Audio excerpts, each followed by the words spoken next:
স্রোতের আনা উপহারকে এবার রিজেক্ট করে দিয়ে নিজের মন গড়া এক উপহার চেয়ে বসলো স্রোতের কাছ থেকে রাই। হ্যাঁ বন্ধুরা, ভিডিওতে লাইক দিয়ে দেখতে থাকুন। যে মুহূর্তে কিনা রাইয়ের স্বাদের অনুষ্ঠানের দিন রাইকে একে একে সকল আশীর্বাদ করতে থাকে, অন্যদিকে রাইয়ের শাশুড়িমা রাইয়ের কাছে গিয়ে রাইদের বংশগত ঐতিহ্য হিসেবে যে হারটা অনির্বাণের স্ত্রীর আগের থেকেই প্রাপ্য ছিল সেই হারটা রাইয়ের হাতে বুঝিয়ে দিয়ে অনির্বাণের মা বলতে থাকে যে এতদিনে সত্য কথা বলতে আমি কোনোদিনও রাই তোমাকে আমার ছেলের বউ হিসেবে আমি মেনে নিতে পারিনি, এবং আমাদের বংশের বউ হিসেবে তুমি যে সকল সম্মান থেকে শুরু করে যে জিনিসগুলোর উপরে তোমার অধিকার ছিল সেই সব কিছু থেকে আমি তোমাকে বঞ্চিত রেখেছি। কিন্তু এখন আমি আমার ভুলটা বুঝতে পেরেছি, এবং তুমিও যখন নিজের সংসারের প্রতি মনোযোগী হয়েছো এবং আমার ছেলে থেকে শুরু করে আমাদের ফ্যামিলির কথা ভাবতে শুরু করেছো, এবার নিজের সন্তানকে এই পৃথিবী আলো দেখাতে চলেছো, তাহলে অবশেষে তো তোমাকে আমার ছেলের বউ হিসেবে অবশ্যই মেনে নিতেই হবে।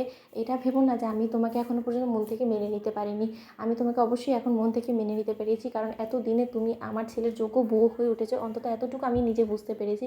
তার জন্যই তোমার যে জিনিসগুলোর উপরে অধিকার ছিল সেই সকল জিনিসগুলো আমি তোমার হাতে তুলে দিয়ে তোমাকে আমি অনেক বড় একটা গুরু দায়িত্ব দিলাম। তাই আমাদের বংশের রীতি এবার এগিয়ে নিয়ে দেওয়ার দায়িত্ব তোমার।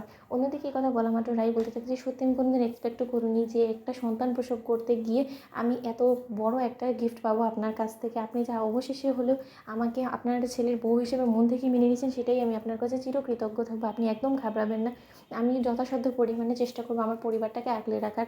অন্যদিকে যে মুহূর্তে কিনা রাইয়ের বৌমনি বলতে থাকে যে আমাদের সাধ্যমাফিক আমরা তোমাকে খুশি করার জন্য যতটুকু পেরেছি ততটুকুই দিয়েছি। আমি তো খুব ভালো করে জানি তোমার কাছে সবথেকে বেশি দামি আমাদের আশীর্বাদ ছাড়া অন্য কোনো কিছু না, তা সত্ত্বেও কিন্তু মন রক্ষার খাতিরে কিছুটাও তো দিতে হয়, তাই দিলাম। এটা কিন্তু আমাদের পুচকোর জন্য, তোমার জন্য না রাই। অন্যদিকে রাইয়ের মা বলতে থাকে যে তোকে আর আমি কী দিব আশীর্বাদ ছাড়া বলতো? আমি তো খুব ভালো করে জানি যে তুই সবথেকে বেশি আশীর্বাদটাই আমার কাছ থেকে চাইবি। আমি মন ভরে আশীর্বাদ করি যাতে তোদের সংসারে আর কোনো রকম কোনো বদ নজরে ছায়া অবধি না পড়ে। অন্যদিকে স্রোত যখন রাইয়ের জন্য একটা গিফট নিয়ে আসে, ঠিক সেই মুহূর্তেই স্রোতকে রাই সেই গিফটটা ফিরিয়ে দেয় এবং বলতে থাকে যে না, তোর দেওয়া কোনো গিফটই আমি অ্যাকসেপ্ট করবো না, কারণ আমার তো অন্য গিফট চাই। অন্যদিকে স্রোত বলতে থাকে যে দিদিভাই তোর কী গিফট চাই তুই বল না। অন্যদিকে সার্থক বলতে থাকে যে হ্যাঁ দিদিভাই তুমি মুখ ফুটে আমাদের কাছে শুধু বলো একবার, আমরা যথাসাধ্য পরিমাণে চেষ্টা করবো। পৃথিবী ঘুরে হলো আমরা সেই জিনিসটা অবশ্যই তোমার কোলে দেওয়ার চেষ্টা করবো। অন্যদিকে রাই বলতে থাকে যে সেই জিনিসটা দেওয়াটা তোমাদের জন্য অসম্ভব হবে, পারবে তো বলো তো স্রোত?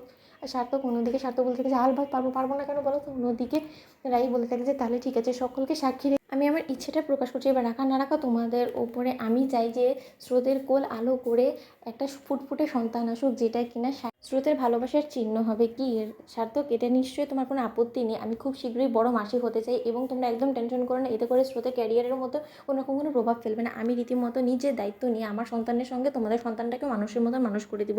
আমার উপর তো অন্তত তোমাদের এতটুকু বিশ্বাস আছে আমি পারবো তো এই দায়িত্ব পালন করতে। তো বন্ধুরা, ভিডিওটি ভালো লাগলে লাইক, শেয়ার, সাবস্ক্রাইব করতে ভুলো না।